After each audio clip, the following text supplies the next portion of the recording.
آج 9 محرم ہے۔ قتل حسین اصل میں مرگ یزید ہے۔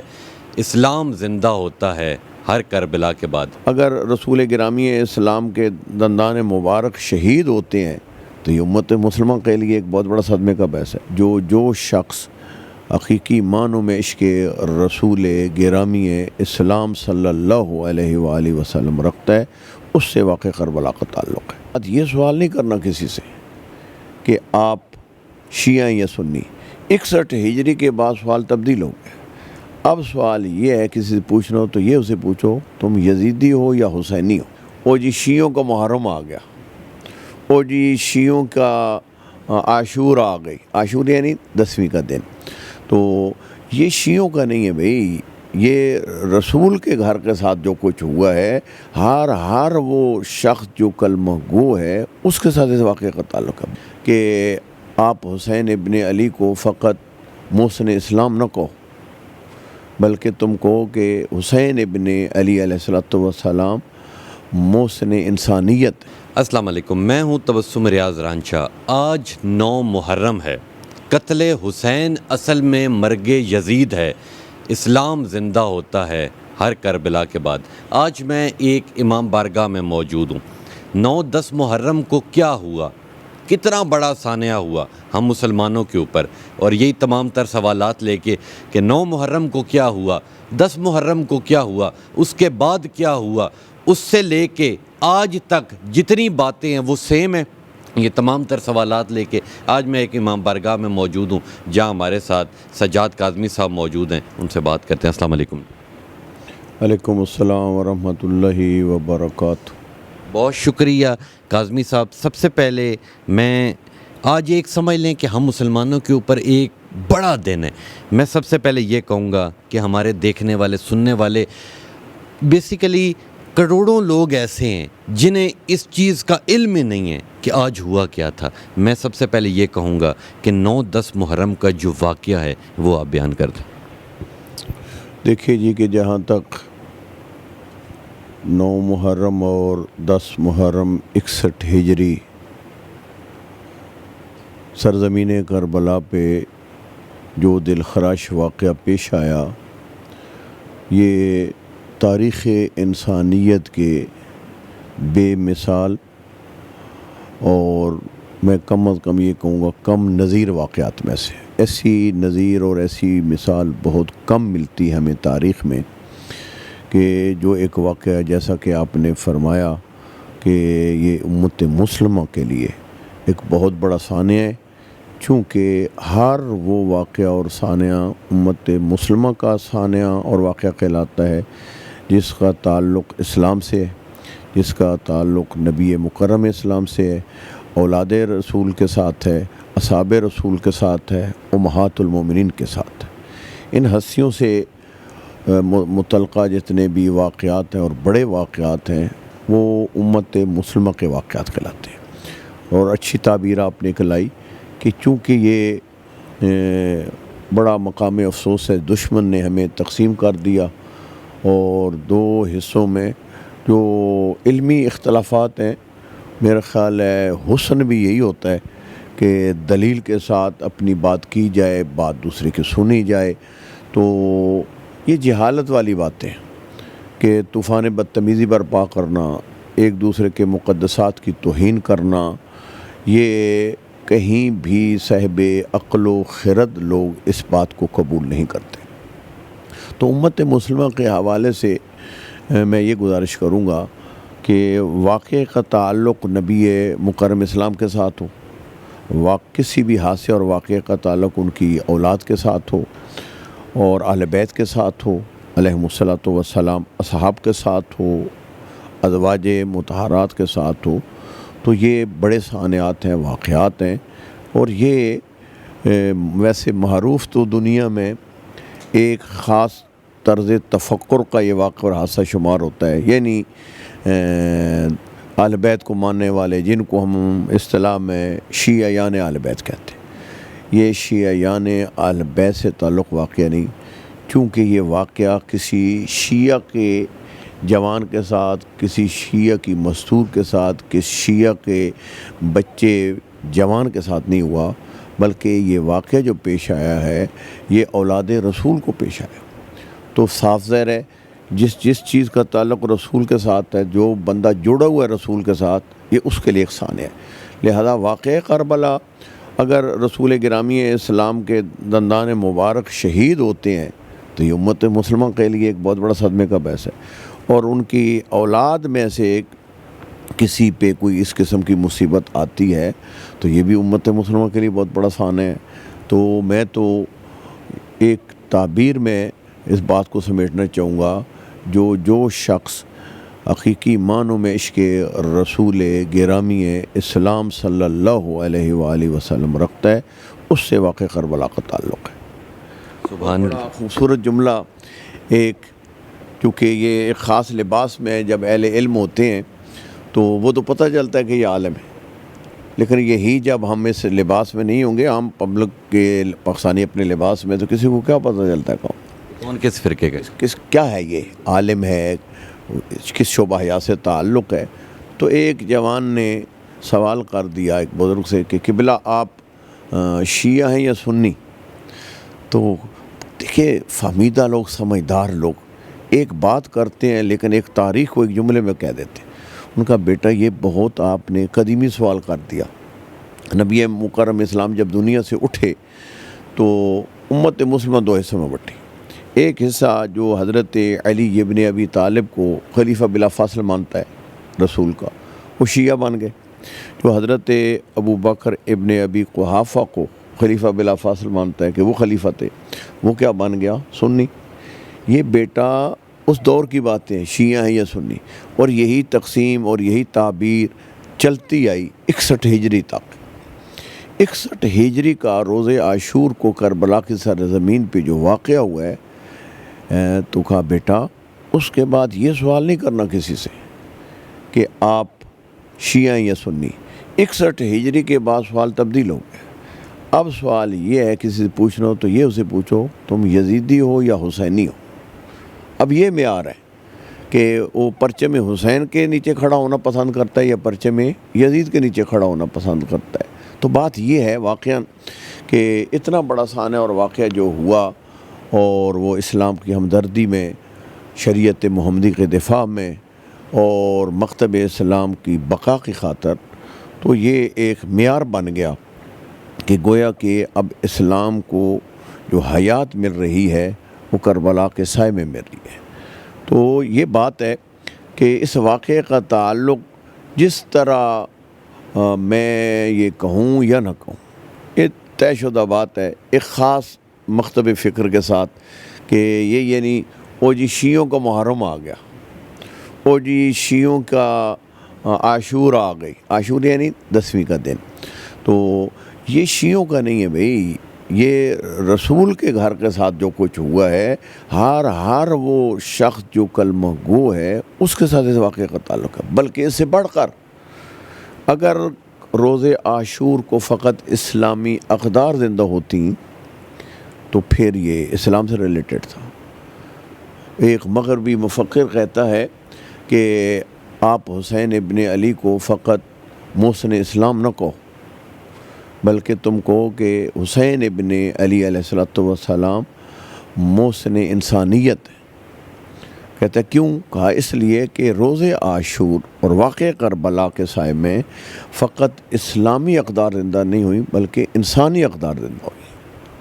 ماشاءاللہ ماشاءاللہ۔ سجاد صاحب بتائیے گا کہ یہ جو حضور صلی اللہ علیہ وسلم کے نواسوں کے اوپر یہ ثانیہ ہوا، اس دن ہوا کیا؟ 9-10 محرم کو، ٹھیک ہے، ہوا کیا؟ کچھ لوگ کہتے ہیں کہ یہ شام کا ٹائم تھا، کچھ لوگ کہتے ہیں دوپہر کا ٹائم تھا، ٹھیک ہے، ذرا بات کلیئر کیجئے گا کہ جی اس دن بیسیکلی ہوا کیا تھا 9 اور 10 محرم کو؟ یہ دیکھیے جی کہ 61 ہجری اور 9 محرم کا جو دن تھا، تقریباً جو تاریخوں کے میں جملہ آیا ہے عصر کے وقت، فوج اشقیاء جو تھی، فوج اشقیاء سے مراد جو وہ یزیدی فورس، اس کی طرف سے جنگ کے طبل بجے، اور جو تاریخوں کے اندر جملہ آیا کہ ان جنگ کے طبل بجنے کی آواز نواسی رسول حضرت زینب قبرا سلام اللہ علیہ نے سنا، کربلا کی شیر دن خاتون۔ آپ نے اپنے بھائی کو تلاش خیام میں کرنا شروع کیا اور دیکھا ایک خیمے کے دروازے پہ امام علیہ السلام بیٹھے ہوئے اور تلوار کو یوں کر کے زمین کربلا میں گاڑا ہوا ہے اور اس کے دستے پہ آپ کا سر مبارک ہے۔ آپ نے اپنے بھائی کا کندھا ہلایا اور عرض کی کہ اے حسین، کیا یہ آپ جنگ کے طبل بجنے کی آواز سن رہے ہیں؟ تو تاریخ کہتی ہے کہ فوراً حضرت امام حسین علیہ السلام نے فرمایا اینا عباس۔ حضرت عباس علیہ السلام یہ حضرت امام حسین علیہ السلام کے بھائی ہیں، بیٹے ہیں علی ابن ابی طالب کے، لیکن ان کی مائیں جدا ہیں۔ امام حسین علیہ السلام، امام حسن علیہ السلام، حضرت سیدہ زینب قبرا سلام اللہ علیہ، حضرت ام کلثوم سلام اللہ علیہ، یہ چار وہ ہیں جو سگے بہن بھائی ہیں۔ حضرت عباس کی والدہ کا نام ام البنین ہے، جو بی بی زہرا کی شہادت کے بعد آپ نے شادی کی حضرت علی علیہ السلام نے بی بی ام البنین سے، ان سے حضرت عباس ہے۔ تو آپ نے حضرت عباس کو بلایا اور فرمایا کہ آپ جائیں اور جا کے ان کوفیوں سے پوچھیں کہ یہ کیا چاہتے ہیں۔ تو حضرت عباس علیہ السلام گئے۔ یہ میں 9 محرم کا واقعہ بیان کروں۔ آپ تشریف لے جاتے ہیں اور پوچھتے ہیں کہ وقت کے امام پوچھ رہے ہیں کہ تم کیا چاہتے ہو؟ انہوں نے کہا جی کہ آپ جا کے نواس رسول کو بتا دیں۔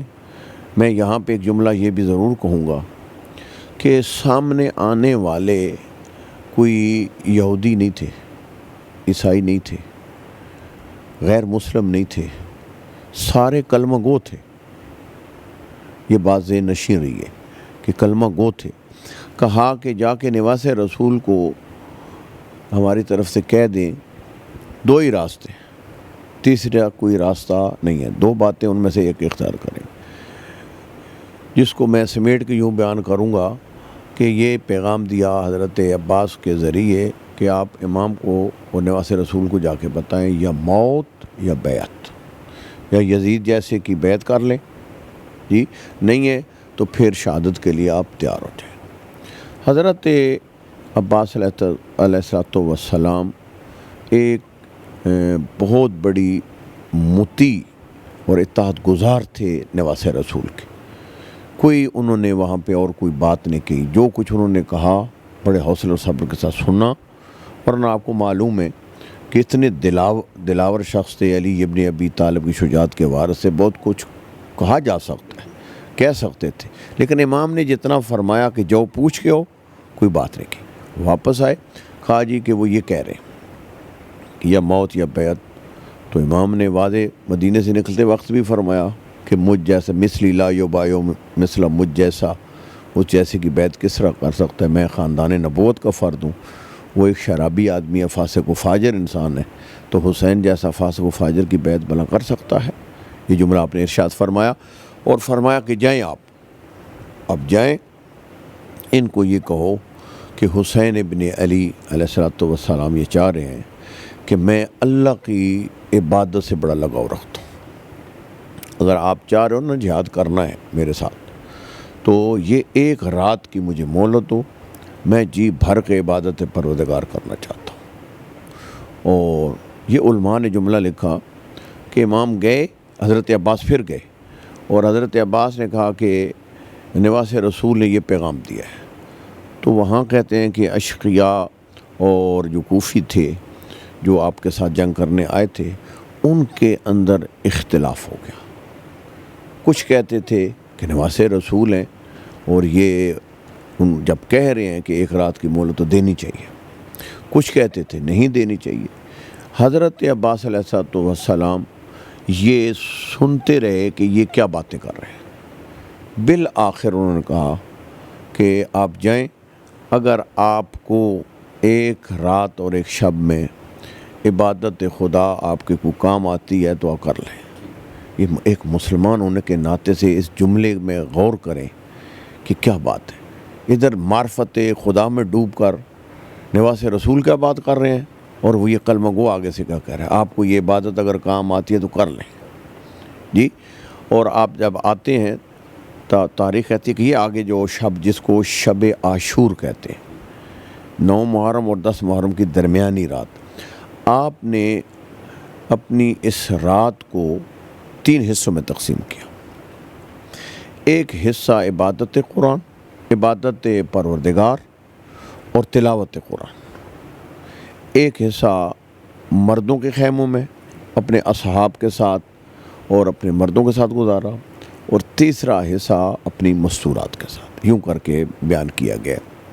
ہمارا عبادت پروردگار انجام دی اور اصحاب کو بھی سارے حالات بتائے اور بڑی روشنی کے ساتھ. دیکھیے واقعہ کربلا آپ اگر اسلامی یا غیر اسلامی جنگوں کا مطالعہ کریں نا, حیران و پریشان ہو کے رہ جائیں گے آپ. کوئی بھی لشکر سالار ہوتا ہے, سپہ سالار ہوتا ہے, جب مٹ بھیڑ ہوتی ہے کسی چاہے اسلامی غیر اسلامی یا آپس میں قوتوں کی, تو ہر ایک کی کوشش یہ ہوتی ہے کہ اپنے لشکر کو بڑھائے, زیادہ افراد آئیں ہیں جی, اور اصلی حقائق جو خطرے والی باتیں ان کو نہ بتائی جائیں. امام علیہ الصلوۃ والسلام نے فرمایا کہ میں 2 ٹوک آپ کو بتا رہا ہوں کہ یہ جنگ جو کل ہونے جا رہی ہے نا, یہ تاریخ انسانیت کی انوکھی جنگ ہونی ہے. اس میں جنگوں میں ہوتا تھا نا, جو غالب آ گیا, مال غنیمت ہاتھ میں آ گیا تو کیا مفادات چیزیں یہ وہ. فرمایا کہ کل کی جنگ حق و باطل کی جنگ ہے, اور اس میں میرے ساتھ جو یارو انصار میں 2 ٹوک بتا رہا ہوں, سوائے شہادت کے کوئی اور راستہ نہیں ہے. یہ شب عاشور آپ نے فرمایا, اور آپ نے فرمایا کہ میں اپنی دست بیعت اور اپنی بیعت تم سے اٹھا لیتا ہوں. جو چاہتا ہے نا وہ کربلا چھوڑ کے چلا جائے, جو اپنی جان کو زیادہ محبوب رکھتا ہے, شہادت کے لیے آمادہ و تیار نہیں ہے, تو ابھی میں اختیار دے رہا ہوں کہ وہ چلا جائے اور کربلا کی سرزمین کو چھوڑ دے. پھر دیکھیے امام علیہ الصلوۃ والسلام نے فرمایا کہ یہ خیموں میں جو چراغ جل رہے ہیں نا, یہ چراغ بجھا دو. شاید لوگ روشنی کی وجہ سے شرمندگی سے جو جانا بھی چاہ رہے ہوں نہ جائے. یار یہ اوپر سے کم از کم لشکر جو لکھا گیا کتب, کم از کم 30,000 کا لشکر لکھا گیا, اور ادھر انگشت شمار آپ کے جانثار ہیں ساتھ, اور ان کو بھی آپ کیا فرما رہے ہیں کہ نہیں چراغ بھی بجھا دو.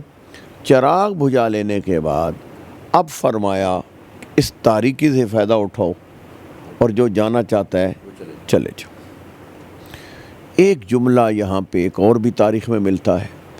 فرمایا جو جانا چاہتا ہے چلا جائے, اور ساتھ فرمایا میں تو تمہیں یہ کہتا ہوں میرے عزیزوں اور جوانوں میں سے بھی ایک ایک کو لے کے چلے جاؤ. انشاءاللہ اللہ کا دین, میرے نانا کی شریعت مجھ حسین کے خون سے بچ جائے گی.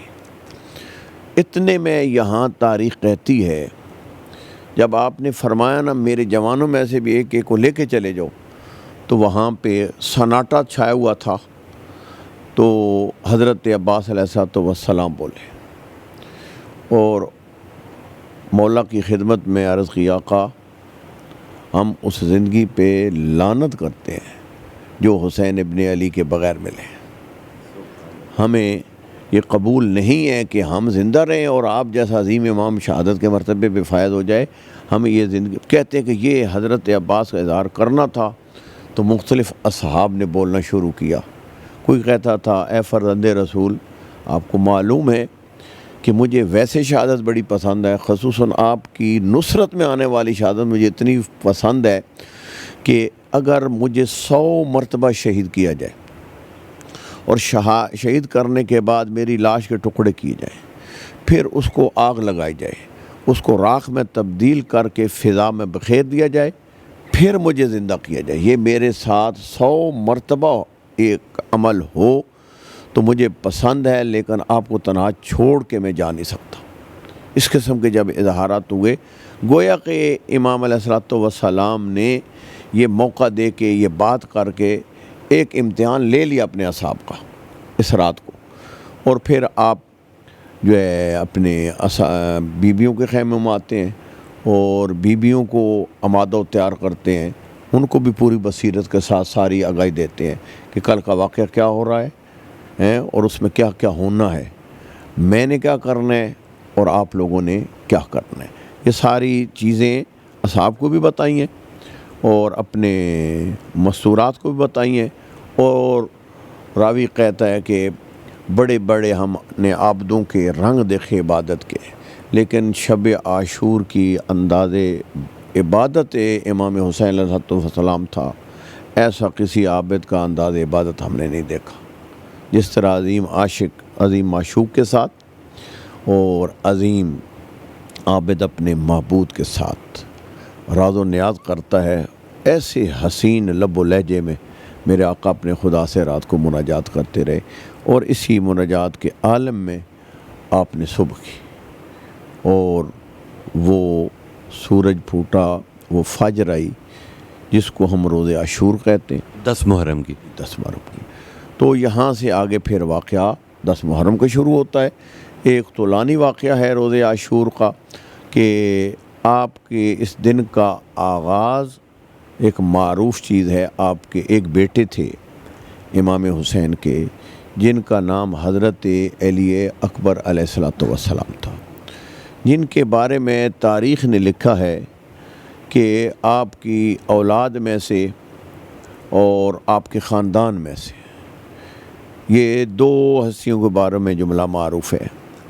ایک یہ ہے کہ امام حسن علیہ السلام اپنے نانا جان کے ساتھ زیادہ مشابہ تھے، دوسرا حضرت علی اکبر کے بارے میں لکھا گیا کہ حضرت علی اکبر جو بیٹے ہیں امام حسین علیہ السلام کے، یہ رسول گرامی اسلام کے ساتھ بہت مشابہ تھے۔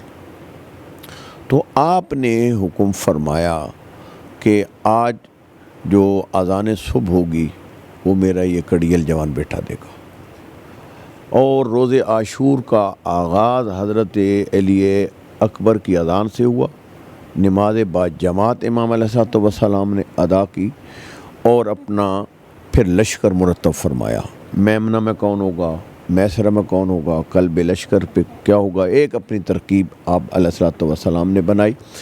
اور حائز اہمیت ہے یہاں پہ یہ نقطہ کہ آپ آخری وقت تک تا دم شہادت، شہادتوں پہ شہادتیں ہو رہی تھیں نا آپ کے اعزاء و اقرباء و اصحاب کی، آپ علیہ السلام وقفے وقفے سے خطبے دیتے رہے، اور امت مسلمہ اور ان کوفیوں کو کلمہ گو تھے چونکہ، ان کے ضمیر کو جھنجھوڑتے رہے کہ تم کتنے بڑے جرم کا ارتکاب کر رہے ہو، اور تاریخ کا ایک جملہ نہ بھولنے والا جملہ، چونکہ یہ رحمت للعالمین کے نواسے تھے، جب سارے امام کے شہید ہو چکے، آخری وقت امام پہ آیا اور آپ تیار ہو رہے تھے مقتل میں جانے کے لیے، تو ایک طولانی خطبہ آپ نے ارشاد فرمایا، جس میں کوئی بات لمبی نہیں کروں گا، فقط 2 باتیں اس خطبے کی بیان کرتا ہوں۔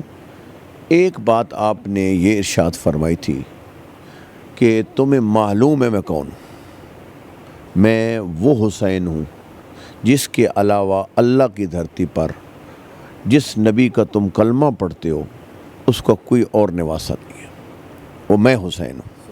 میری ماں فاطمہ الزہرا ہے، میرے باپ علی مرتضیٰ ہیں۔ یہ اپنا تعارف کروایا، اور تعارف کروا کے میرے آقا نے فرمایا پھر بھی تم اپنے ہاتھ میرے ناحق خون سے رنگین کرنے کے لیے آمادہ و تیار ہو۔ اور عجیب بات کی، کہا میں حجت خدا حسین ہوں، میری بات بھی تمہارے اوپر جو اثر نہیں کر رہی، یہ معلوم ہے کیوں؟ قد مولیت بطونکم من الحرام، چونکہ تمہارے شکم پیٹ حرام سے بھرے ہوئے ہیں، اور جس انسان کا پیٹ حرام سے بھرا ہوتا ہے اس پر حجت خدا کی بات بھی اثر نہیں کرتی۔ ایک اور مورخ نے جملہ لکھا کہ آپ بے بس رو پڑے، اور رو کے لوگ یہ سمجھتے ہیں کہ اپنی جوان یاد آئے، اپنی بے کسی یاد آئی، اپنا عالم غربت یاد آیا کہ میں جب بھی نکلتا تھا تو عباس و اکبر جیسے جوان میرے ساتھ ہوتے ہیں، لیکن یہاں تاریخ کہتی ہے نہیں، اس وجہ سے نہیں روئے۔ امام علیہ الصلوۃ والسلام ان کوفیوں کی گمراہی پہ روئے، کہا میں رو اس لیے رہا ہوں، میں دیکھ رہا ہوں تم نے جہنم کا راستہ اختیار کیا ہے، میں رحمت للعالمین کا بیٹا ہوں، یہ میری برداشت سے بیر ہے، بالآخر تم انسان ہو اور اپنے آپ کو جہنم کا ایندھن بنا رہے ہو، اس پہ مجھے گریہ آ رہا ہے۔ یہ ہے امام علیہ الصلوۃ والسلام کی رحمت للعالمین نبی کے کردار کے آئینہ دار تھے، اور جس طرح نبی مکرم اسلام کی رعوفت، مہربانی، یعنی انسانی ہمدردی تھی، اسی طرح آپ کے نواسے کے اندر بھی آخری وقت تک یہ بات رہی کہ یہ رائے راست پہ آ جائیں، رائے حق و حقیقت پہ آ جائیں، رائے باطل کو چھوڑ دیں۔ آپ نے اپنی قربانیوں کے ذریعے، اپنے کلام کے ذریعے، اپنے عمل و کردار کے ذریعے آخر وقت تک دعوت دی ہے۔ چنانچہ دیکھا کہ وہ زبان حال سے ایک جملہ بیان ہوتا ہے نا، ان کان دین محمد لم یستقم الا بقتلی یا سیوف خذینی۔ آپ نے فرمایا کہ اگر اللہ کا دین نہیں بچتا سوائے اس کے کہ میں اپنی جان نچھاور کروں، تو آپ سے یہ زبان حال سے جملہ ہے، حقیقت نہیں ہے یہ، کہ آپ نے فرمایا کہ اے تلوارو، اے نیزو، اے تیرو، او، میں فرزند زہرا کا بدن حاضر ہے۔ اور پھر کہتے ہیں کہ آخری وقت امام علیہ الصلوۃ والسلام نے کیا حسین معرفت کا جملہ فرمایا، رضاً بقضائک تسلیماً لامرک، پھر میں لا محبود سواک یا غیاث المستغیثین، اے استغاثہ کرنے والوں کی آواز سننے والے خدا، رضاً بقضائک، تیرا حسین تیرے فیصلے پہ راضی ہے، تسلیماً لامرک، میں تیرے حکم کا پابند ہوں، اور میں یہ اعلان کرتا ہوں لا معبود سواک، اگر کوئی لائق عبادت اس اللہ کی دھرتی پہ ذات ہے وہ فقط تیری ذات ہے۔ اور پھر سلسلہ شہداء کا شروع ہوا، اور تاریخ کہتی ہے کہ ہر شہید کی لاش، امام علیہ الصلوۃ والسلام نے خیمے کے قریب ایک جگہ تھی جس کو گنج شہداء، وہاں لاشا جو گرتا تھا، آپ علیہ الصلوۃ والسلام سافر جنگ تھی، تو وہاں پہ حملہ کر کے اس جو بھی گرتا تھا نا زین سے، اس تک پہنچنے کے لیے لشکر کو اپنی تلوار سے خالی کرتے تھے، راستہ بناتے تھے، اور اس شہید کی لاش اٹھا کے لاتے تھے۔ اور اصحاب نے، تاریخ کہتی ہے جب تک اصحاب رہے ہیں انہیں یہ فیصلہ کیا تھا کوئی بھی اولاد رسول اور خاندان بنی ہاشم کی فرد میدان میں نہیں جائے گی، پہلے قربانی ہم دیں گے، جب ہم ختم ہو گئے تو پھر تو ہم ختم ہی ہو گئے، اب اولاد رسول کی باری آئے گی۔ اور وہاں لکھا گیا تاریخ میں کہ جب اصحاب کی قربانیوں کا سلسلہ ختم ہوا روز عاشور کو، تو وہاں پہ پھر سلسلہ قربانیوں کا شروع ہوتا ہے خاندان بنی ہاشم، اور خاندان بنی ہاشم کے سب سے پہلے شہید حضرت علی اکبر علیہ الصلوۃ والسلام ہے، اور وہ پورا ایک انداز ہے جو کتب کے اندر، اور میں گزارش کروں گا خصوصاً تاریخ طبری، وہ ہمارے اہل تسنن بھائیوں کی بڑی معتبر تاریخ ہے، اس کے اندر یہ پوری کربلا کی مقتل موجود ہے۔ ہمارے اہل تسنن علماء بھی آپ نے دیکھا ہوگا کہ سوشل میڈیا پہ کلپ پہ ہیں، وہ سارے مصائب جو پڑھ رہے ہیں، گریہ کر رہے ہیں، یہ شیعہ کتب کے اندر بھی ہے، اور تاریخ طبری کے اندر پوری مقتل یہ موجود ہے روز عاشور کی، اور یہ شہادتوں کی داستان۔ ماشاءاللہ ماشاءاللہ، بہت ہی خوبصورتی کے ساتھ سجاد صاحب نے ہمیں 9-10 محرم کا واقعہ بتایا۔ اچھا سجاد صاحب، میں ایک اور چیز پوچھوں گا آپ سے کہ اگر بات کی جائے ماتم کی، تو ہم نے آج کل کے لیٹسٹ دور کے اندر دیکھا ہے کہ لوگ آگ کے اوپر سے گزر رہے ہیں، لوگ خود کو پسٹل سے گولی مار کے ماتم کر رہے ہیں۔ جو ماتم ہے اس کا اصلی طریقہ کیا ہے، اور یہ جو ابھی نئی چیزیں ہم دیکھ رہے ہیں اس کی کیا اہمیت ہے؟ دیکھیے جی کہ جہاں تک ماتم اور عزاداری کا تعلق ہے، کہ میں اس کو اپنے کلچر کے حساب سے بات سمجھاتا ہوں، اپنے ناظرین بھی چونکہ ہماری اس بات کو سمجھیں اور ہر کلمہ گو بھی، اور یہ یقیناً آپ کے چینل کی وساطت سے غیر مسلموں تک بھی آواز جا رہی ہے، تو اس کو تھوڑا سا اس کے بیک گراؤنڈ کا علم ہونا چاہیے ہم سب کو۔ بات یہ ہے کہ در حقیقت ماتم حزن و ملال کی آخری کیفیت کا نام ہے۔ انسان جب محزون ہوتا ہے، غمگین ہوتا ہے، کوئی عزیز اس کا دنیا سے اٹھتا ہے، کون سا گھر ہے جس گھر میں موت نہیں داخل ہوئی؟ یہ ہے یا نہیں؟ یہ اس کی ذات کے فیصلے ہیں، یہ اس کی سنت ہے، جو آیا ہے اس کو اس نے لے کے جانا ہے۔ کل نفس ذائقۃ الموت، کل نفس ذائقۃ الموت، کل علیہا فان ویبقی وجہ ربک ذو الجلال والاکرام۔ یہ فیصلہ ہے قرآنی اور اٹل ہے، لیکن آپ نے خود دیکھو، یہ میں اس پہ بعد میں آتا ہوں۔ آپ دیکھیے، یہ کوئی پاکستانی کلچر کی بات نہیں ہے، جہاں بھی جائیں اموات ہوتی ہیں۔ اموات میں آپ دیکھتے ہیں کہ اچانک، اور اموات کے انداز بھی مختلف ہے۔ اگر عین شباب اور کڑیل جوان ہو، کسی حادثے میں بیچارہ ہارٹ اٹیک ہو گیا، کوئی ایکسیڈنٹ ہو گیا، فوراً وہ فوت ہوتا ہے، اور اس کی خبر موت کی پہنچتی ہے اس کی بہنوں پر، اس کی ماں پر، اس کے باپ پر، اس کے بھائیوں پہ اس کا کیا اثر ہوتا ہے؟ آپ بھی یہ سارے رشتے ناطے رکھتے ہیں، میں بھی یہ رشتے ناطے رکھتا ہوں، اور اللہ کسی کو یہ وقت نہ دکھائے، لیکن موت حق ہے، یہ آتی ہے کہ انسان کے ساتھ یہ نہیں واقعہ پیش آیا، لیکن اس کی بد میں، اس کے اعزہ میں، پڑوسیوں میں یہ واقعات دیکھتا ہے جی۔ اور جوان کی تو میرے عزیز موت وہ ہے جو غیروں کو بھی اپنا بنا دیتی ہے یا نہیں؟ اور دیکھتے ہیں کہ بے بس، جس کا خونی کوئی تعلق نہیں ہوتا، کوئی دوستی یاری بھی نہیں ہے، فقط ایک جوان کی بے موسمی موت سن کر وہ بے ساختہ رو رہا ہوتا ہے جی، اور آ کے حوصلے دے رہا ہوتا ہے، تسلیاں دے رہے ہوتے ہیں، اور وہ بھی حوصلہ تسلی کا سینے کے ساتھ لگا کے، ساتھ گریہ کر کے حوصلے دے رہے ہوتے ہیں۔ یہ ایک انسانی ہمدردی اور زندہ ضمیری کی دلیل یہ ہے۔ اور اصل ماتم جو ہے وہ آپ نے دیکھا ہوگا کہ جن پر ایسی قیامت ٹوٹتی ہے، وہ آوازاری کرتے کرتے بسا اوقات ہاتھ بھی اٹھا لیتے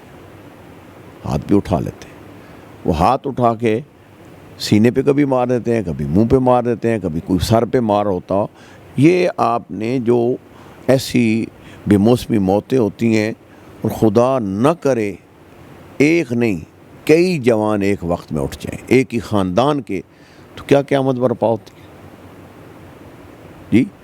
پورے علاقے کے وہاں دیکھا آپ نے کبھی کہ کسی نے دیکھو کہ وہ شیعہ جوان تھے، وہ سنی تھے، وہ بریلوی تھے، دیوبندی تھے، کیا تھے؟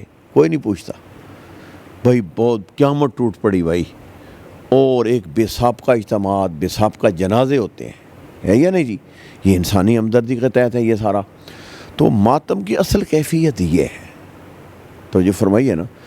پھر یہ انداز ماتم کے ورلڈ لیول پہ جو ہے اس دن کے احیاء کے حوالے سے، در حقیقت تو یہ ہے کہ کہتے ہیں کہ جن کو ماتم کرنا چاہیے تھا، اور جن کو عزاداری کرنی چاہیے تھی، اور جن کو گریہ کرنا چاہیے تھا، کاش ان کو جی بھر کے گریہ کرنے دیا جاتا، تو شاید آج حسرت سے اتنا آزاری اور ماتم نہ ہوتا جی۔ حق بات یہ ہے کہ یہ میں پھر ایک دفعہ جملہ کہوں گا کہ یہ بات کرنی آسان ہے، خدا نہ کرے یہ کسی پہ وقت آئے۔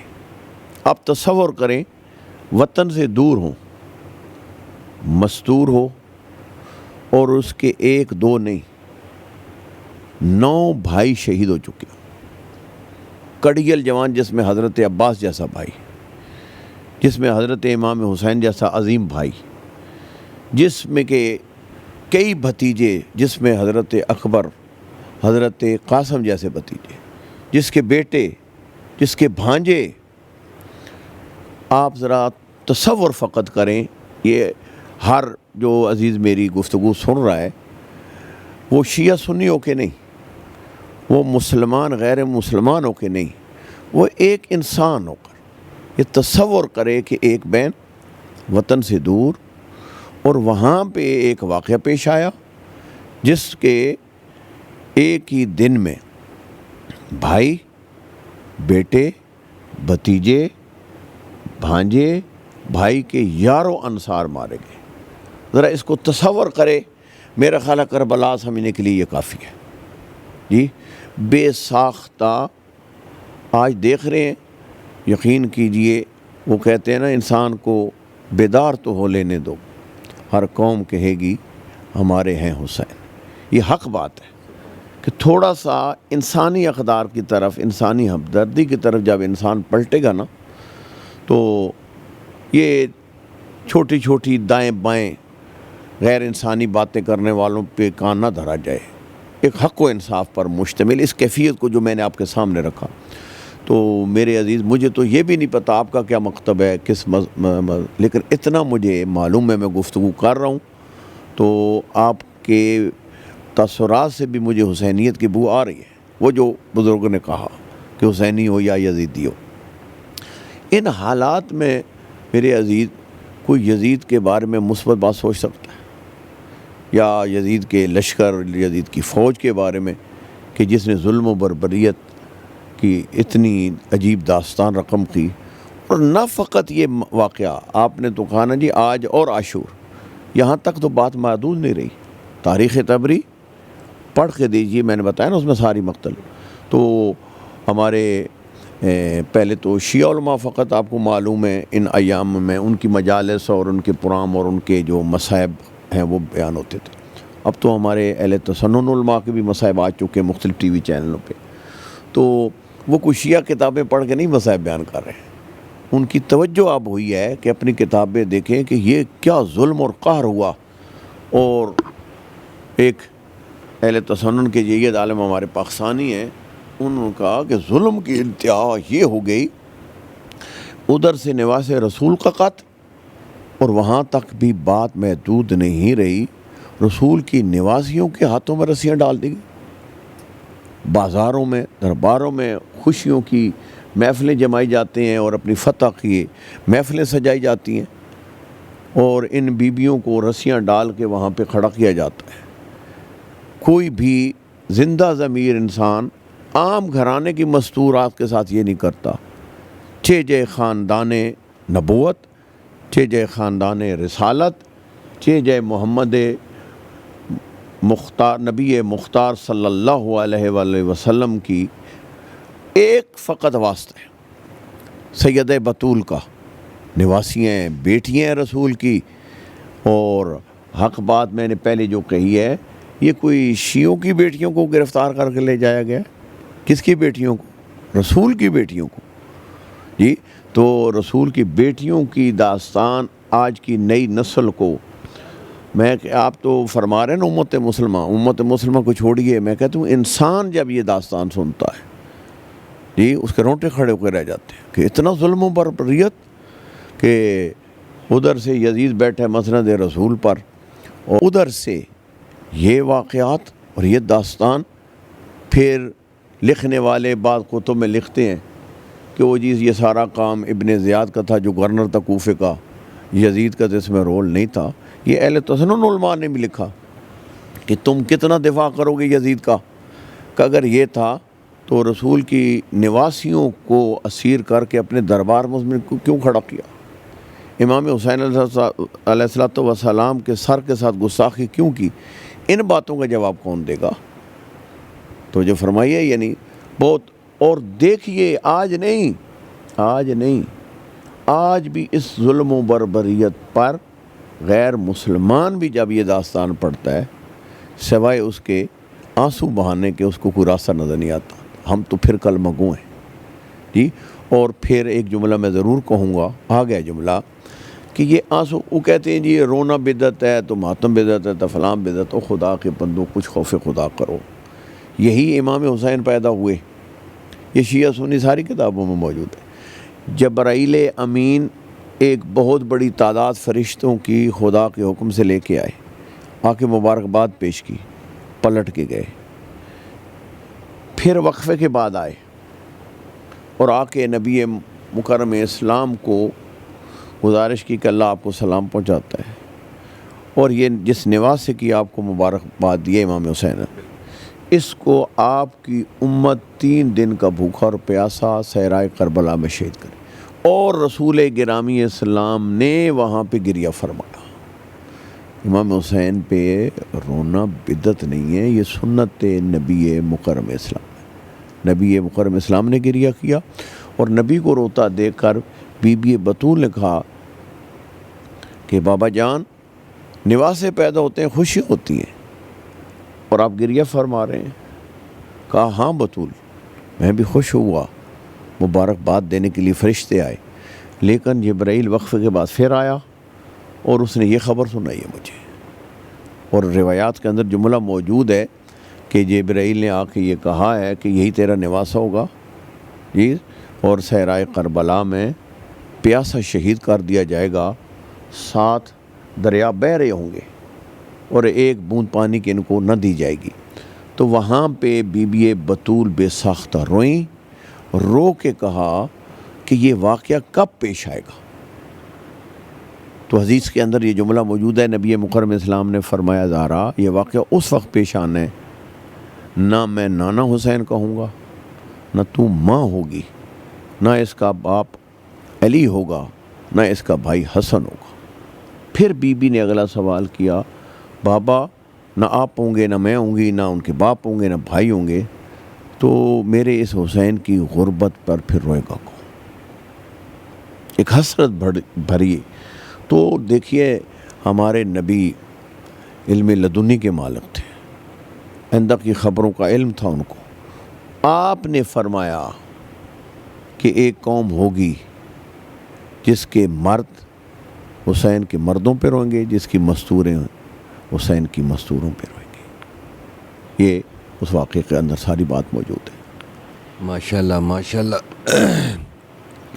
سجاد صاحب، اب میرا آپ سے آخری سوال یہ ہوگا، جو ہمارے نوجوان ہیں، ٹھیک ہے، ہمارے امت مسلمہ کے جتنے ہمارے مسلمان ہیں، جو یوتھ ہے، وہ کس طرح 9-10 محرم کو سارا دن گزارے؟ کیونکہ اگر لیٹسٹ دور کی بات کی جائے تو جو تعلیم سمجھ لیں آپ کے پردادا کے پاس تھی وہ دادا کے پاس نہیں تھی، وہ دادا سے نکلی. ایک علم کی ایک معاشرے میں ہمارے کمی ہوتی جا رہی ہے، وہ بے شک کسی بھی فرقے کا ہو، سنی فرقے کا ہو، اہل تشیع فرقے کا ہو. جو علم ہمارے بڑوں کے پاس تھا وہ ہمارے پاس نہیں، اور جو ہمارے بعد نسلیں آئیں گی ان کے پاس اور علم کم ہوگا. تو مجھے یہ بتائیں کہ جو نوجوان ہیں ہمارے مسلمان، وہ 9-10 محرم کیسے منائیں؟ میں تو آپ کے سوال کا جواب یوں دوں گا کہ ہر وہ جوان جو رسول گرامی اسلام سے محبت رکھتا ہے، جو آل رسول اور اصحاب رسول سے محبت رکھتا ہے، اس پر یہ حق ہے محبت کا کہ وہ ان کی معرفت حاصل کرے. اور معرفت ایک ایسا لفظ ہے، ہم لوگ آپ کے ٹی وی چینلوں پہ کہتے ہیں، اس بات کو کھولنے کی ضرورت. معرفت صرف لفظ معرفت کی تسمیہ پڑھنے سے نہیں ہوتی آسان، اس کے راستے ہیں، اور اس کا بہترین راستہ یہ ہے کہ جس ہستی سے آپ محبت رکھتے ہیں، ہم پاک نبی سے محبت رکھتے ہیں تو پاک نبی کا کلام پڑھیں. امام حسین سے محبت رکھتے ہیں، امام حسین کا کلام پڑھیں. یہ اتنا بڑا جو واقعہ ہوا، اس کا مقصد کیا تھا؟ ان قربانیوں کا کوئی مقصد تھا یا نہیں؟ ایک انسان بغیر مقصد کے ایک قدم نہیں اٹھا سکتا، اس کو عقل مند نہیں کہتے. اور ایک ہستی جو نواس رسول ہے، حجت خدا ہیں، اتنا بڑا انہوں نے اقدام کر دیا جی، اس کا کوئی ہدف اور مقصد نہیں ہے. تو ہر شخص اپنے اپنے رنگ میں مقصد امام حسین پہ روشنی ڈالتا ہے. اصل بات یہ ہے کہ امام علیہ الصلوۃ والسلام کے مدینہ سے لے کر تا دم شہادت جو خطبات ہیں، جو وصیتیں ہیں، وہ ساری تاریخ کے اندر، شیعہ سنی ساری کتابوں کے اندر موجود ہے. میں کوئی یہ نہیں کہتا کہ مثلا میرے عزیز جو میری بات سن رہے ہیں وہ اہل تسنن سے تعلق رکھتے ہیں تو وہ شیعہ کتابیں پڑھیں تو ان کو پتہ چلے گا، یا شیعہ پڑھ رہے ہیں، شیعہ جوان، تو وہ میں ان کو کہوں گی وہ سنی جا کے پڑھیں. میں یہ کہتا ہوں بے شک اپنے اپنے مکتب کی کتابیں اپنے اپنے علماء سے مؤدبانہ گزارشیں کریں کہ اتنا بے مثال کم نظیر دل خراش واقعہ اسلام کے اندر ہوا ہے، اسلام سے تعلق ہے اس کا اتنا بڑا، تو کم از کم یہ محرم سفر جو آتا ہے اور اس میں ایک خاص طرز تفکر کے لوگ غم میں ڈوبے ہوئے ہیں، میرا خیال ہے یوں تو نہیں ہونا چاہیے۔ یہ غم کسی ایک فرقے کا نہیں ہے، یہ ہر اس فرد کا غم ہے جس کا ضمیر زندہ ہے، جو میں کہتا ہوں اسلامی نہیں انسانی اقدار جس کے اندر پائی جاتی ہیں۔ ہو ہی نہیں سکتا واقعہ کربلا سے اس کا تعلق نہ جڑے جی، اور اس کو توجہ کرنی چاہیے۔ اپنے اپنے جید علماء بھی جمعے کے خطبے آتے ہیں، ان کی خدمت میں آپ گزارش کریں کہ قبلہ آپ یہ 2 مہینے کم از کم یہ کریں ہم جوانوں کی آگاہی کے لیے، چونکہ زیادہ تر خطبات عربی زبان میں، کہیں پہ اردو ٹرانسلیشن بھی ملتی ہے، باقاعدہ کتابیں چھپ چکی ہیں۔ مدینے سے لے کر امام علیہ الصلوۃ والسلام نے دادم شہادت جو خطبے جو وصیتیں کی ہیں وہ عربی متن ساتھ اردو ترجمہ یہ موجود ہے، جوان خود بھی مطالعہ کریں اور اپنے اپنے مکتب کے علماء کی خدمت میں گزارش کریں کہ مختلف محفل میں خصوصاً خطبہ ہے یہ جو جمعات ہیں، مختلف جمعے جو اس مہینوں 2 مہینوں میں آتے ہیں، اس میں مرحلہ وائز میں خود الحمدللہ جمعہ بھی پڑھاتا ہوں اور میرا ایک روٹین ہے، ان 2 ماہ میں زبانی بھی نہیں سامنے رکھ کر امام علیہ الصلوۃ والسلام کا فلاں مقام کا یہ خطبہ ہے، مدینہ میں یہ ارشاد فرمایا دربار میں، اور اس کا ترجمہ کر دیتا ہوں، جو اس سے میری ذہن میں تشریح آتی ہے وہ کرتا ہوں، اور آگے میں چلا جاتا ہوں خطبات کی ترتیب دیتے ہوئے آخر تک۔ اور آپ یقین کریں گے میرے پاس فقط شیعہ نہیں، اس وجہ سے کافی اہل تسنن جوان بھی آتے ہیں۔ میں نے پچھلے جمعے پہ بھی ان کو میں نے کہا کہ بیٹا آپ کافی کہاں سے آتے ہیں؟ کہا جی فلاں جگہ سے آتے ہیں، ذرا مناسب نہیں جگہ بھی بتائی انہوں نے، تو میں نے کہا وہاں نہیں ہوتا جمعہ؟ کہتے ہیں جی بہت بڑا جمعہ ہوتا ہے۔ تو میں نے کہا بیٹا اتنا سفر کر، ان کا جی وہاں یہ باتیں نہیں ملتی۔ سچی جو بات ہے، ہم امام حسین کو پہچاننا چاہتے ہیں، مزید اپنی معرفت بڑھانا چاہتے ہیں، تو پہلے ذکر نہیں، اگر ذکر بھی ہے تو وہ روایتی انداز میں 1-2 باتیں بس وہی ہوتی ہیں، جبکہ یہ خطبات وہ ہیں، میں نے بتایا نا آپ کو کہ آپ اٹھائیں کتابیں دونوں طرف یہ خطبات پائے جاتے ہیں۔ جس طرح ایک اہم ترین میں آپ کی وساطت یہ بھی ایک واقعہ بیان کروں کہ بہت عجیب حال ہے ہمارا کہ ہم بہت محدود فکر اور تنگ سوچ میں غرق ہو چکے ہیں۔ تھوڑا سا انسان کو وسیع القلب ہونا چاہیے، نبی مکرم اسلام کی امتی کو اتنا تنگ نظر نہیں ہونا چاہیے۔ میں بیٹا ادھر آپ کے E11 میں ایک عزیز کی خوش دامن فوت ہو گئی، تو انہوں نے مجھے دعا کے لیے بلایا، جو ہی میں پہنچتا ہوں، اور ماشاءاللہ ایک ایسی محفل جس میں ہر مکتب فکر کا انسان موجود تھا جی، دیوبند موجود تھے، اہل حدیث موجود تھے، شیعہ موجود تھے، اہل سنت سارے بیٹھے تھے۔ تو انہوں نے کہا کہ قبلہ ہماری خواہش یہ ہے کہ تھوڑا سا بیان ہو جائے، تو میں نے ان کو کہا جی ٹھیک ہے، مختصر سا بیان بھی دے دیتے ہیں۔ یہ دن تھا پچھلے سال، یہ سال نہیں، اس سے پچھلے سال 19 ذی الحج کا تھا۔ میں نے کہا جی کہ آپ علماء اعلام جو ہیں ایسے موقعوں پہ موت و حیات کا ذکر کرتے ہیں اور لوگوں کو ذرا توجہ دلاتے ہیں کہ ہم نے بھی مرنا ہے، توجہ کرو، کدھر جا رہے ہو، اپنے معاملات سیدھے کرو، لیکن میں عالم اسلام کا ایک بہت بڑا واقعہ 18 ذی الحج کو ہوا، میں فقط وہ بتاؤں گا آج۔ آپ سارے بیٹھے ہیں اور ہم سب کی کتابوں میں یہ واقعہ موجود ہے، لیکن مقام افسوس یہ ہے کہ ہمیں وہ بتایا نہیں جاتا۔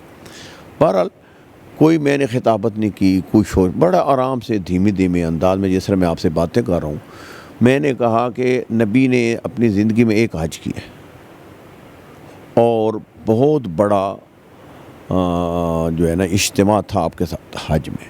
جب واپس آئے تو جوفہ سے آگے ایک میدان غدیر خم میں، وہاں پہ آیت نازل ہوئی، یا ایھا الرسول بلغ ما انزل الیک من ربک وَإِن لَمْ تَفْعَلْ فَمَا بَلَّغْتَ رِسَالَتَهُ۔ تو نبی نے وہاں قافلہ روکا اور 3 دن تک قافلہ روکا، اور وہاں پہ آپ نے نبی مکرم اسلام نے ساری مکاتب کی کتابوں میں، مکاتب فقہ کی کتابوں میں موجود ہے، کوئی ایک حکم بھی شریعت کا پاک نبی نے اتنے بڑے اجتماع میں نہیں پہنچایا جو یہ پہنچایا۔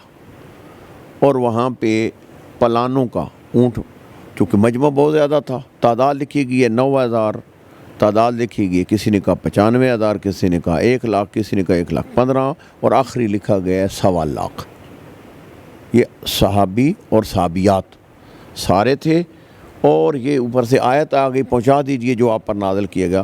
تو آپ نے آواز پہنچانی تھی تو وہ آپ نے پلانوں کو ممبر بنایا، حضرت علی علیہ السلام کو اوپر لیا، اور آپ نے پھر ارشاد فرمایا، بہت لمبا خطبہ ہے، طولانی ترین نبی کی حیات طیبہ کا طولانی ترین خطبہ ہے وہ، اور ہمیں ایک لفظ تک نہیں بتایا گیا آج تک۔ اور اس میں آپ نے ارشاد فرمایا، الست اولا بکم من انفسکم، کیا تمہارے نفسوں پر تم سے بڑھ کر میں تصرف کا حق رکھتا ہوں یا نہیں، یہ ارشاد فرمایا۔ پھر سب نے کہا قالوا بلا، بے شک آپ حق رکھتے ہیں۔ تو آپ نے فرمایا ان اللہ مولائی، اللہ میرا مولا ہے، وَأَنَا مَوْلَى الْمُؤْمِنِينَ، میں سارے مومنوں کا مولا ہوں، من كُنْتُ مَوْلَاهُ فَهَذَا عَلِيٌّ مولا، جس کا میں مولا ہوں اس کا علی مولا ہے۔ اور 3 دن تک وہاں پہ قافلہ رکا رہا اس گرمی میں، اور ایک خیمہ لگایا گیا اور اس میں حضرت علی کو بٹھایا گیا، اور نبی نے فرمایا آج اپنے الفاظ سے تم نے سلام نہیں کرنا، جا کے علی کے ہاتھوں پہ بیعت بھی کرو، اور ساتھ جا کے کہو السلام علیکم یا امیر المومنین۔ خلاصہ یہ ہے، یہ میں ایک بات کرنا چاہ رہا ہوں، جدھر آپ کہہ رہے تھے کہ جوانوں کو آپ کہیں، میں نے وہ واقعہ بیان کیا اسی انداز میں، اور میں نے کہا جی کہ میرے ساتھ 2 جید اہل تسنن کے علماء میرے ساتھ بیٹھے تھے، انہوں نے بہرحال دعا بھی فرمائی، تلاوت بھی کی وغیرہ وغیرہ۔ وہ جب میں بیان کر چکا سارا، تو اتنے میں ایک اہل تسنن آئے، اور انہوں نے آ کے نا وہ جوش میں میری پیشانی پہ بوسہ دیا، انہوں نے کہا جی آپ شیعہ عالم ہیں؟ میں کہ جی میں شیعہ ہوں۔ تو وہ 2 جو عالم ساتھ بیٹھے، انہوں نے کہا جی کہ یہ جو انہوں نے بات کی ہے اور یہ خطبہ نبی پاک کا بتایا ہے آج کل والے دن 18 کو انہوں نے بیان فرمایا، یہ ہماری کتابوں میں ہے سب میں؟ انہوں نے کہا جی بالکل ہماری۔ انہوں نے میرے سامنے ان پہ سوال کیا کہ آپ مجھے بتائیں اپنی پوری زندگی میں، آپ بھی عالم ہیں اور یہ بھی عالم ہے، آپ نے اپنی پوری زندگی میں اس خطبے کا ایک لفظ بھی اپنے نمازیوں کو بتایا ہے؟ یہ بات اب وہ دور ختم ہو گیا ہے یا نہیں؟ سوشل میڈیا ہے، جس بھی مکتب کا جوان ہے، اب کوئی چیز چھپ نہیں سکتی، یہ ہر چیز کھلنی ہے، حقائق تک لوگوں نے پہنچنا ہے، گھروں میں بھی سوال ہونے ہیں، مسجدوں میں سوال ہونے ہیں، مرگاؤں میں بھی سوال ہونے ہیں۔ ہم تو یہ کہتے ہیں کہ عقلانیت کے ساتھ، پیار اور محبت کے ساتھ دیکھیے کہ ہر مکتب کو اپنی بات کرنے کا دلیل کے ساتھ حق ہے، کسی کی توہین کی اجازت نہیں ہے، توہین نہیں ہونی چاہیے، اپنے مکتب کو دلیل کے ساتھ پیش کریں۔ میں مثلا شیعہ مکتب سے تعلق، مجھے چاہیے اپنے مکتب کی جو عقائد ہیں، اصول ہیں، باتیں ہیں، دلیل کے ساتھ پیش کروں، لیکن اگر دوسرے مکتب کی کوئی بزرگ شخصیات کا نام ہوتا ہے، پورے احترام کے ساتھ، ہمارا ایک انداز ہے، ہمیشہ احترام کے ساتھ ان کا نام لیتے ہیں اور اپنی بات کرتے ہیں، اس سے دوسرے مکاتب فکر کا بھی یہی ہے۔ تو جوانوں کی خدمت میں یہ گزارش کروں گا کہ اگر آپ کربلا شناسی چاہتے ہیں، امام حسین شناسی چاہتے ہیں، معرفت، تو آپ اپنے علماء سے جو آپ کی رینج میں، چاہے شیعہ سنی، چھوڑیں ان بحثوں کو، آپ چھوڑیں، یہ میرے خیال بحثیں پرانی ہو گئی ہیں، آپ کی رینج میں جو عالم ہیں اس کو کہیں کہ قبلہ مجھے امام حسین کے خطبوں کے ذریعے مجھے کربلا بتائیں، بے شک وہ کسی بھی فرقے کی کتاب ہو، ان میں وہ باتیں ساری موجود ہیں۔ اور آج مجھے یہ بتائیں، غزہ میں جو ظلم و بربریت ہو رہی ہے، اگر صحیح معنوں میں واقع کربلا پہنچا ہوتا تو میں تو اس کو یوں تعبیر کرتا کہ لوگ 61 ہجری کی کربلا کی یاد میں آ کر اپنے دور کی کربلا بھی یاد کرتے ہیں کہ یہاں کیا ظلم و بربریت ہو رہی ہے جی، اور ہمیں کوئی پتہ نہیں ہے کہ کیا ہو رہا ہے، کل ہم کیا جواب دیں گے، کلمہ گو ہیں یا نہیں؟ عجیب حال ہے ہمارا، ہمیں اتنی توفیق نہیں ہے کہ کسی اپنی محفل میں دعا کرا دیں کسی اپنی محفل میں، ان ظالموں سے برات کا اظہار کر دیں۔ عجیب حال ہے ہمارا۔ سبحان اللہ، سبحان اللہ، بہت ہی پیاری باتیں آپ نے کی ہیں۔ یقین کریں کہ میرے اپنے علم میں کافی باتیں نہیں تھیں جو میں نے آپ سے سیکھیں۔ جاتے جاتے میری خواہش یہ ہے کہ حضور صلی اللہ علیہ وسلم کے نواسوں کی خدمت میں کوئی ان کے لیے کچھ چند لائنیں، کوئی آپ کو نحو آتا ہو یا کچھ چند لائنیں عربی کی آپ سنانا چاہیں تو میں آپ کی خدمت میں۔ دیکھیے جی کہ میں کوئی نوحہ نہیں پڑھوں گا، کہیں بچہ گرنا جائے۔ آپ شریعت کا کون سا مسئلہ بیان کر رہے تھے؟ اصحاب منہمک ہو کے سن رہے تھے۔ نبی مکرم اسلام نے اپنا خطبہ چھوڑ دیا اور بڑی تیزی کے ساتھ بڑھے، تو صاف ظاہر ہے اصحاب بھی متوجہ ہوئے کہ یہ کیا ہو گیا کہ آپ گفتگو فرما رہے ہیں، ایک دم آپ کی گفتگو رک گئی ہے اور آپ نے اپنا ممبر بھی چھوڑ دیا اور تیزی سے جا رہے ہیں۔ اور اس بچے کو سینے کے ساتھ لگایا، اٹھایا، سینے کے ساتھ لگایا اور پھر سیدھے ممبر پہ آئے۔ اب پاک نبی نے، صاحب ینابی المودہ لکھتا ہے، پہلے کیا حکم شریعت بیان ہو رہا تھا اس کو وہیں چھوڑ دیا، نئے انداز سے آپ نے خطبہ ارشاد فرمایا، ایھا الناس ھذا حسین فاعرفوہ، فرمایا کہ یہ میرا لخت جگر حسین ہے، اس کو اچھی طریقے سے پہچان لو۔ وانصروا ہو، اگر کوئی وقت نصرت آئے تو اس کی مدد کرنا۔ اور فرمایا جدہ افضل من جد یوسف ابن یعقوب، یہ وہ بعظمت حسین ہے جس کے جد امجد یوسف ابن یعقوب کے جد امجد سے افضل ہے۔ یہ روایت ہے ایک پوری۔ ابوہ فی الجنہ امہ فی الجنہ اختہ فی الجنہ اخوہ فی الجنہ، یہ حسین وہ ہے جس کا ہر رشتہ، اس کی ماں بھی بہشتی ہے، اس کا باپ بھی بہشتی ہے، اس کا بھائی بھی بہشتی ہے، اس کی بہن بھی بہشتی ہے۔ یہ کہہ کے آگے کیا روایت چلتی ہے، یہ نبی المودہ کہتا ہے پاک نبی نے فرمایا وَمُحِبُّهُ فِي الْجَنَّةِ، یہ حسین وہ ہے جس کی محبت کا اگر کوئی دم بھرتا ہے تو وہ بھی بہشتی ہے۔ پھر آپ نے ارشاد فرمایا وَمُحِبُّ مُحِبِّهِ فِي الْجَنَّةِ، جو شخص حسین کے حبداروں سے محبت رکھتا ہے وہ بھی بہشتی ہے۔ یہ مقام آپ نے بیان فرمایا۔ اور وہ دوسری روایت تو ہمارے اہل تسنن بھائی بھی اور ہمارے ممبروں پہ بھی، شیعہ ممبروں پہ بھی بہت بیان ہوتی ہے کہ امام حسین مور نبوت پہ تھے، مدینے کی گلی تھی۔ آگے دو روایتیں، ایک ہے کہ حضرت عمر بن خطاب تشریف لا رہے تھے یا حضرت ابو بکر، اور انہوں نے دیکھا منظر کہ نواسہ نانے کی کندھے پہ ہے، تو انہوں نے ارشاد فرمایا کہ نعم المرکب یا حسین، اے حسین تیری سواری کتنی حسین ہے۔ تو نبی مکرم اسلام نے فرمایا اے ابو بکر یہ نہ کہہ، بلکہ یہ کہہ نعم الراکب یا رسول اللہ، اے اللہ کے رسول تیرا سوار کتنا حسین ہے۔ جی، اور امام حسن اور حسین کی شان میں نبی مکرم اسلام صلی اللہ علیہ وآلہ وسلم نے فرمایا الحسن والحسین سیدا شباب اہل الجنہ، یہ میرے نواسے، یہ عام بعظمت نہیں ہے بلکہ میں وارث جنت یہ کہہ رہا ہوں، یہ جوانان جنت کے سردار ہیں۔ بہت شکریہ سید سجاد حسین کاظمی صاحب جو آپ نے وقت دیا۔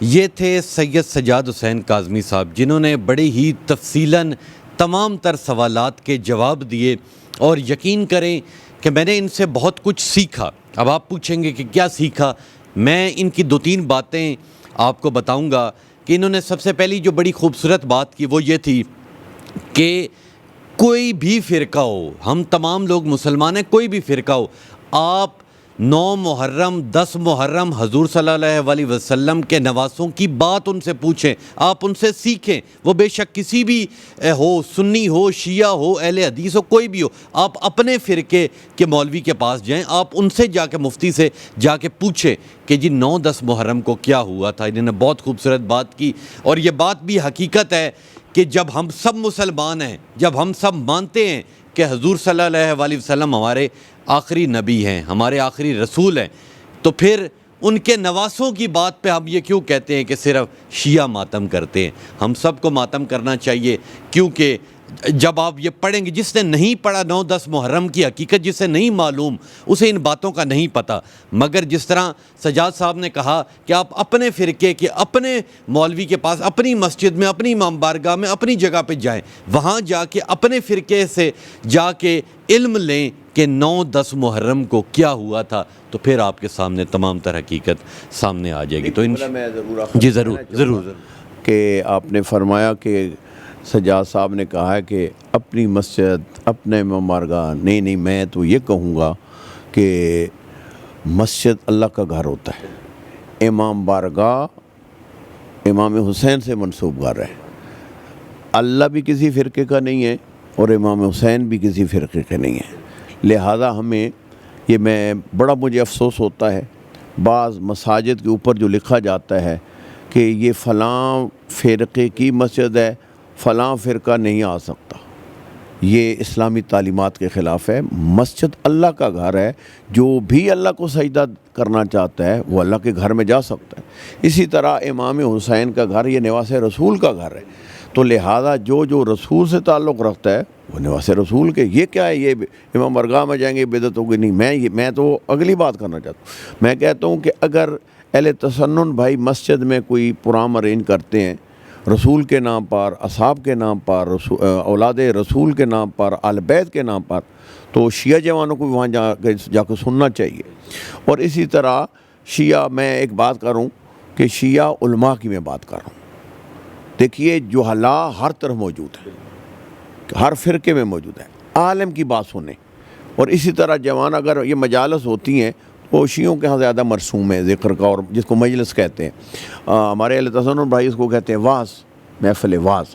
تو جوان جو ہیں جائیں، جا کے توحید سیکھیں، رسول کی باتیں سیکھیں، اللہ رسول کی باتیں سنیں، اور ادھر آئیں، اور ادھر بھی قرآنی آیات ہوتی ہیں، پاک نبی کے فرامین ہوتے ہیں، سیرت کی بات ہوتی ہے۔ تو جوانوں کو یہ، میں خیال اب دور ختم ہو گیا، اب سوشل میڈیا۔ مجھے ذرا یہ بتائیں کہ میں چونکہ شیعہ ہوں تو میرے پاس فقط وہ کلپ کھلتے ہیں جو شیعہ ہیں، تو سنی کلپ نہیں کھلتے میرے گھر۔ تو ایک میرا بھائی جو اپنے آپ کو کہتا ہے میں اہل سنت والجماعت ہوں، تو اس کے گھر فقط اہل سنت کے کلپ کھل سکتے ہیں، شیعہ نہیں کھل سکتے۔ تو جب یہ دور آ چکا ہے تو پھر یہ تقسیم کیا ہے؟ پھر تقسیم کیا ہے؟ خواہ مخواہ آپ ایک مسلمان ہونے کے ناطے اور نبی مکرم اسلام کے فرمان پہ عمل پیرا جوان کو ہونا چاہیے۔ اطلب العلم من المہد الی اللحد، جی، ماں کی آغوش سے لے کر قبر تک علم حاصل کرو۔ وہ شیعہ عالم سے ملتا ہے، وہ سنی عالم سے ملتا ہے، آپ کو علم کی تلاش میں جانا چاہیے۔ اور میرا خیال ہے اس میں کوئی، یہ معذرت کے ساتھ میں ایک اور آپ کی وساطت سے جملہ کہہ ہی دوں، مصیبت ہے، باتیں بہت ساری کرنے کو ہیں، مجھے بھی آگے پروگراموں میں جانا ہے، پتہ ہے ہمارے یہ 2 دن بڑے مصروف ہوتے ہیں۔ تو یہ جو ایک رٹ لگائی ہوئی ہے نا جی، فلاں محفل میں جاؤ تو نکاح باطل ہو جاتا ہے، فلاں کے پیچھے نماز پڑھو تو یہ ہو جاتا ہے، اور فلاں کا خطاب سنو، یہ ساری جہالت پہ مشتمل۔ میں یہ جو بات آپ سے کر رہا ہوں پوری ذمہ داری سے بات کر رہا ہوں۔ جس بھی اہل تسنن میں سے 4 فقے ہیں، شیعوں کے ساتھ ایک فقہ، فقہ جعفری کا تعلق ہے، 5 کی 5 فقہ میں کہیں یہ جملہ موجود نہیں ہے۔ میں ذمہ داری سے بات کر رہا ہوں کہ فلاں محفل میں جائیں تو نکاح ٹوٹتا ہے، فلاں محفل میں جائیں تو یہ ہوتا ہے، کوئی ایسی بات نہیں ہے۔ یہ ساری معذرت کے ساتھ جو ایسی باتیں کر رہے ہیں ان کے اپنے پیٹ کا مسئلہ ہے، اور جو بھی امت مسلمہ کے اختلاف کی بات کرتا ہے وہ نبی مکرم اسلام اور قرآنی تعلیمات کے خلاف بات کرتا ہے۔ انما المؤمنون اخوہ، اور قرآن کہتا ہے سارے مومن بھائی بھائی ہیں، اور حضرت علی علیہ السلام کو سارے اپنا رب و رہنما مانتے ہیں، پیشوا مانتے ہیں، سارے مولا علی سے محبت کرتے ہیں۔ یہ صرف شیعہ کرتے ہیں، اہل سنت نہیں کرتے۔ کیا ان کے مولا نہیں ہے؟ نبی جس کا مولا اس کا علی مولا ہے۔ دیکھیے کتنا خوبصورت آفاقی جملہ حضرت علی نے نہج البلاغہ میں فرمایا کہ کسی سے نفرت مت کرو، اما اخوکا فی الخلق او اخو کا فی الدین، فرمایا یا وہ تیرا بھائی ہے اس وجہ سے اس کی ماں حوا ہے، تیری ماں بھی حوا ہے، اس کا باپ آدم ہے، تیرا باپ بھی آدم ہے، اما اخو کا فی الدین، یا یہ ہے وہ بھی محمد کا امتی ہے، تو بھی محمد کا امتی ہے۔ کتنی خوبصورت یار باتیں ہیں، میں خواہ مخواہ یہ جو فلان، میں تو اپنی مجالس میں یقین کیجئے یہ فقط آپ نمبر بنانے کی بات نہیں کر رہا، حق پہ بات کر رہا ہوں۔ میں جوانوں کو کہتا ہوں آپ جائیں جہاں پہ موجود ہو، آپ نے ہر علم کے پیچھے جاؤ اور علماء سے جا کے سوال کرو، پیار محبت کے ساتھ جا کے کرو، خطبات موجود ہیں۔ میں نے آپ کو کہا نا بہترین طریقہ کربلا شناسی کا یہ ہے، اپنے جو بھی آپ کی رینج میں علماء کرام ان کو کہیں جی قبلہ کوئی ہمیں بھی خطبہ امام حسین کا سنائیں نا آپ، اور پڑھ کے سنائیں جو کلام امام حسین ہو ہیں جی، اور اس کا ترجمہ، اور ماشاءاللہ آج کل بڑی ترقی ہے، لوگ بات سمجھتے ہیں۔ اللہ تعالی ہم سب کو نبی کی شناخت معرفت اور آل نبی کی شناخت معرفت اور پاک نبی کے مقدس اصحاب کی شناخت اور معرفت عطا فرمائے، اور ہمیں ہر وہ بات کرنے کی توفیق دے جس سے امت کا دل جڑتا ہو، اور ہر اس بات سے پرہیز کرنے کی توفیق عطا فرمائے جس سے امت محمدیہ میں دراڑ پڑتی ہو۔ بہت شکریہ سجاد صاحب، اللہ آپ کی لمبی زندگی کرے، اور جو آپ یہ نیکی کا کام کر رہے ہیں، اسلام کی آواز کو آگے سے آگے لے کے جا رہے ہیں، اللہ آپ کو اس کے اندر کامیاب کرے۔ تو انشاءاللہ ملوں گا آپ سے اگلے پروگرام میں، تب تک کے لیے اپنے میزبان تبسم ریاض رانجھا کو دیجیے اجازت۔ اللہ نگہبان۔